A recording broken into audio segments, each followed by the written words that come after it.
This is my game with a static background, and here is the same game with the added parallax effect. The parallax effect creates the illusion of death in a 2D space by making foreground objects, which are closer to the camera, move faster than objects that are further away. The speed at which the background layers move affects how far away they seem. Achieving this effect is simple. Step 1. Split your background image into separate layers. Step 2.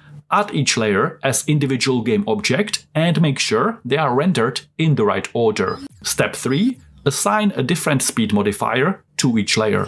In Unity, there are two distinct ways to achieve this effect. This class will teach you how to do it for a game with a fixed camera. Are you ready to dive into 2D game development and master all the fundamental techniques? Let's go! This class is beginner friendly, but I expect you have built at least a small Unity project before. I create a new blank Unity project with universal 2D render pipeline. I'm using Unity 6, but this class will work with any Unity version, it doesn't matter. I start by right-clicking anywhere in scene hierarchy and I select Create Empty. This will create a blank new game object with just a single component. The transform component determines the position, rotation and scale of each game object in the scene. We can do so many different things with this game object. We will turn this one into a container that holds our endlessly scrolling parallax backgrounds. This class is for complete Unity beginners. I will rename it to background. Down here in my assets folder, I right-click and create a new empty folder. I will call it art. You can download these background layers in the video description. All art in this project was created or commissioned by me. You can take it, modify it, and use it for your own projects in any way you want. You can credit me if you are using my art, but it's not required. You can use this little handle down here to scale the icons up or down. When I select any of these images, Inspector tab will give us more information about the files. If I click this little arrow, you can see that Unity auto-sliced my background image into individual stars. Sometimes this is useful, but in this case we don't want that. I select all 4 images at the same time by clicking the first one and then shift-click on the last one. And with all 4 images selected, I can change their settings for all of them at the same time. In this case, I don't want these images to be sliced. Each image is only one sprite. Sprite mode single. If you are using large images, you might have to increase max size value here. For me, this is enough, so I click apply. Now, if I expand these sprites, you will see they are made up of only one frame, which is exactly what we need. There is one more thing we have to do. I want to make sure I can measure the width of each image, because we will be animating them out of view and back into the view once they reach a certain point. To be able to do that, especially with images that have some transparent parts, I select all my images one more time and I set mesh type on all 4 of them to full rectangle, like this. This will set the sprite size of each of these images to a full rectangle that wraps the entire image. I click apply. We processed the images and we are ready to import them into the game scene. I have Scene tab open here. If I drag and drop image from my assets folder into the scene, Unity will automatically create a game object for it. Unity can see that this is an image, so it will give it a transform component that every game object has, and it will also give it sprite renderer component. If I right-click here and reset transform, position will be set to 0, 0, 0. We want to make sure everything is centered here. We will be moving the images horizontally like this by accessing this transform position X value. Y value can move the image up or down.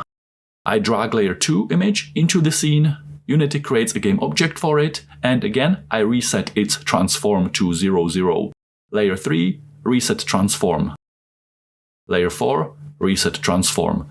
I select all 4 layers here and I parent them under the background game object, like this, mainly just to keep our game scene clean and organized.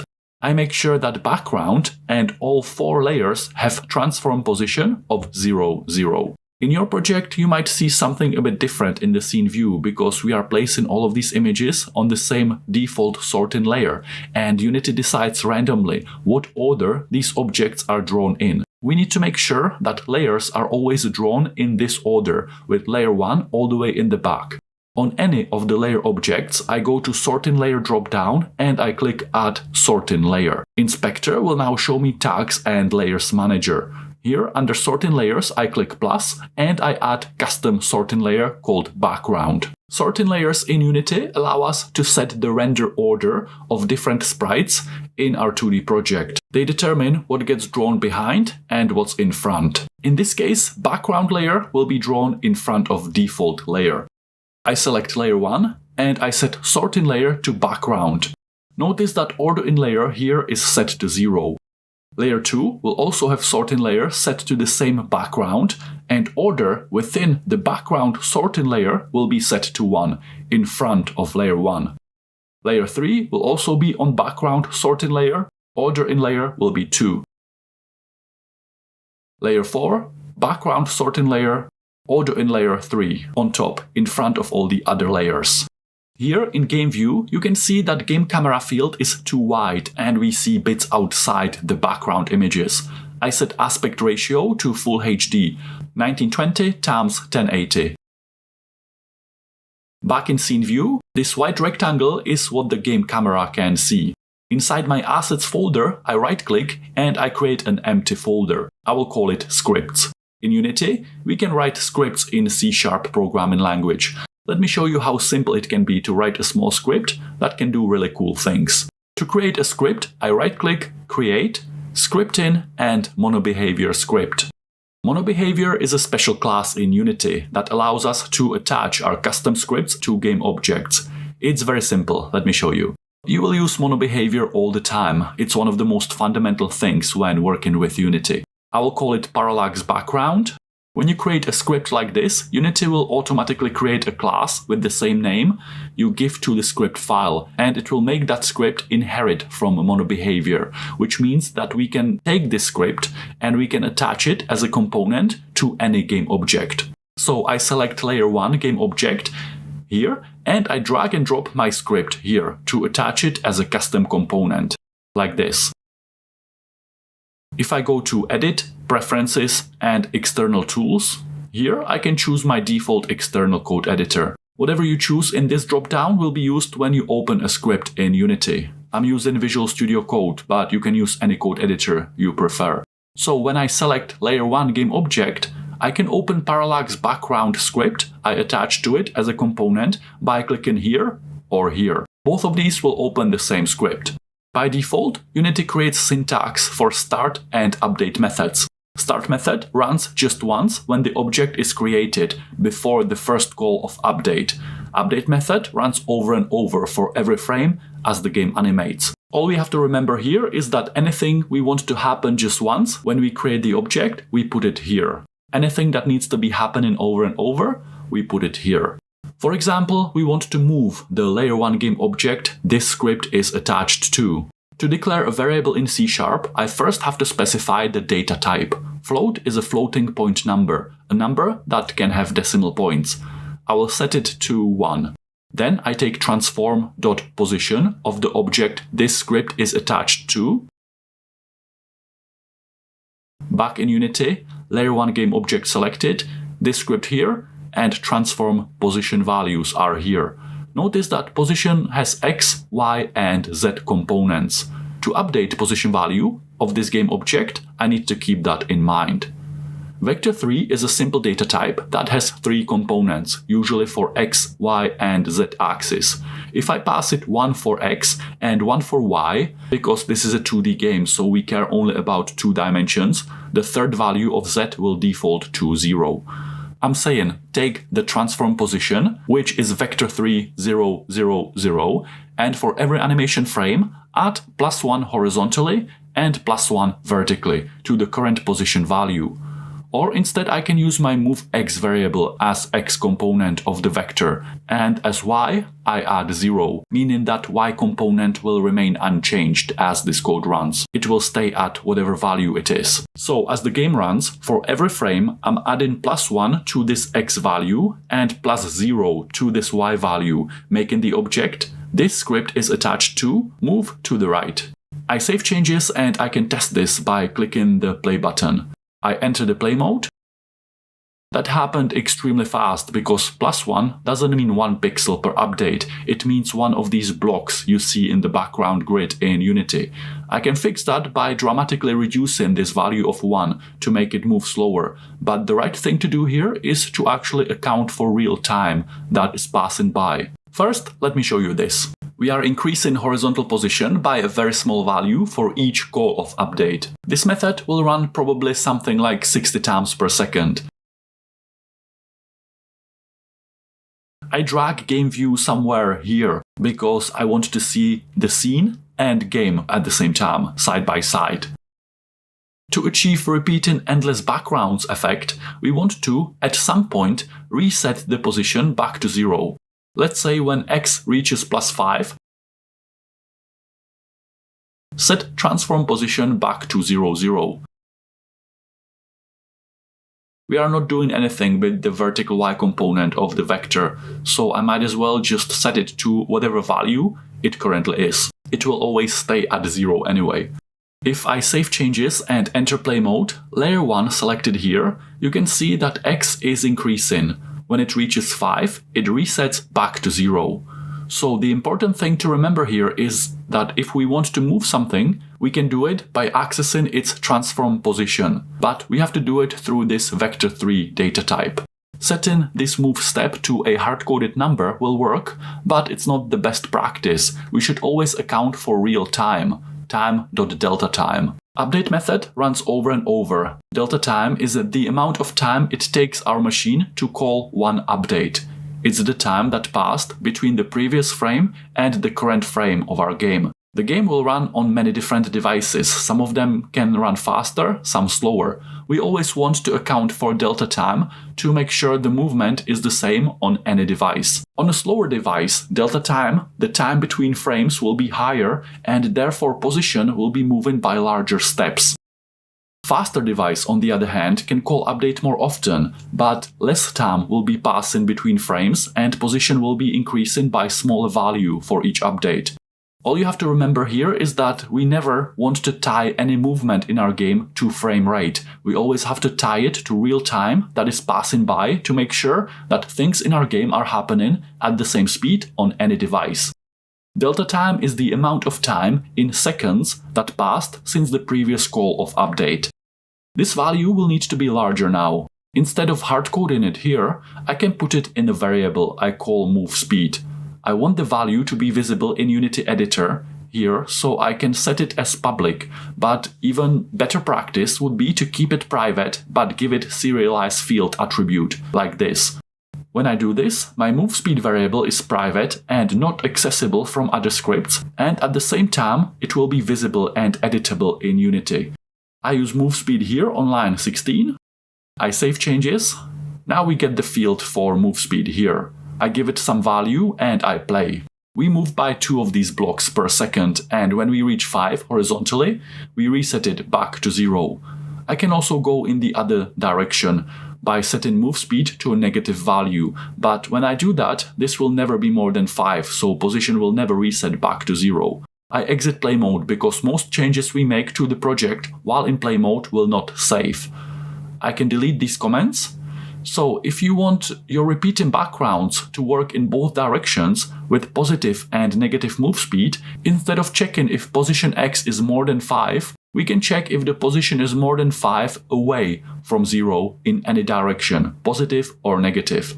I do that by wrapping position X in math absolute built-in function, like this. Absolute value of 5 is 5. Absolute value of -5 is +5. It will disregard the minus.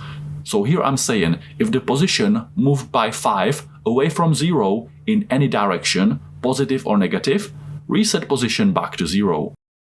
I can also write it like this. If the difference between position X and 5 is more than 0, if we moved by more than 5 units away from 0, we reset. Now if I save changes and I enter play mode, we reset if move speed is positive, and also when it's negative. So you can use this repeating background for a game where your character moves both left and right.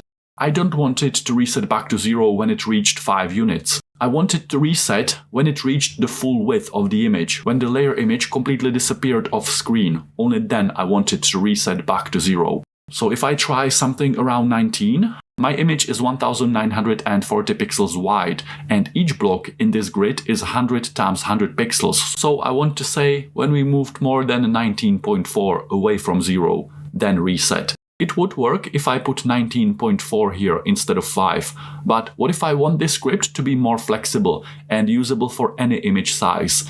And also we are doing multiple layers. What if each layer image is a different width? So instead of hard-coding this value, we will measure the width of the image with code, and we reset when the image scrolled away from the screen by that width. Start method runs only once when the game object is created before the first call of update. We are inside Parallax background script, and from here I want to access this sprite property that holds layer 1 image. I do it by creating a helper variable, type is sprite. My custom name for the variable is, for example, sprite, lowercase s, and it will be equal to getComponent sprite renderer dot sprite. So from this script, I'm accessing sprite renderer component on the same game object and its sprite field. Now that I have it, I can create a variable. Type is float, I call it background image width, and in Unity, inside assets art, for all my layer images, we are setting pixels per unit to 100. So the image that is 1940 pixels wide will take exactly 19.4 of these units in the grid. So back in my script, after I have a reference to this field, I want to know how many of these blocks in the grid, how many units does the image have to move before it's moved completely off screen and we can reset it. What value does position X have to be before we can reset it back to 0? It will be the width of the image, in my case 1940 pixels. We are taking that texture width from here, divided by pixels per unit, in my case 100. 1940 divided by 100 is 19.4. When the image moved 19.4 units away from 0, reset its position back to 0. I use background image width here. I save changes and I play. When the image moves all the way out of the screen, it resets. Perfect. The code I wrote will work in both directions and for any image width you might use. The image should be wider than camera view to get the right effect. I go to Assets, Scripts, and I attach Parallax background script to layer 2 game object as well. And move speed will be 3, for example. Layer 1 move speed will be 0. I also attach the script as a component to layer 3 game object, and I set move speed to 6. And finally, I attach it to layer 4, and move speed here will be 10. I save and I play. We have 4 layers, each moving at a different speed and resetting when fully moved off screen. I exit play mode. I select all 4 of them at the same time and I set draw mode to tiled. This shows me that each layer is 19.4 units wide and 11 units tall. Just to check, I can go back to my script and I can debug log background image width. Save that and play to run the code inside start method. And in console, I can see that image is indeed 19.4 units wide, same as the value we are getting here. I delete that log. With all 4 layer objects selected, I set the draw mode to tiled, which allows us to easily create repeating tiled textures. We just have to tell Unity what size we want to cover. In this case, I want to have the same copy of each background layer to the left and to the right of the screen, so 19.4 times 3. Now each layer was duplicated to both sides, and if I wanted, I could also tile vertically, but we don't need that for this project. As you can see, as the layers slide and reset, that extra side layer comes in place when needed to create an illusion of seamlessly repeating endless background. I think seeing the game preview here and scene view here shows clearly what is happening. This technique is great for any type of endless runner game, for platformers and many other projects where you want a static game camera and seamless backgrounds that endlessly repeat. This will work in both directions, so let's try and give layer 2 negative move speed value.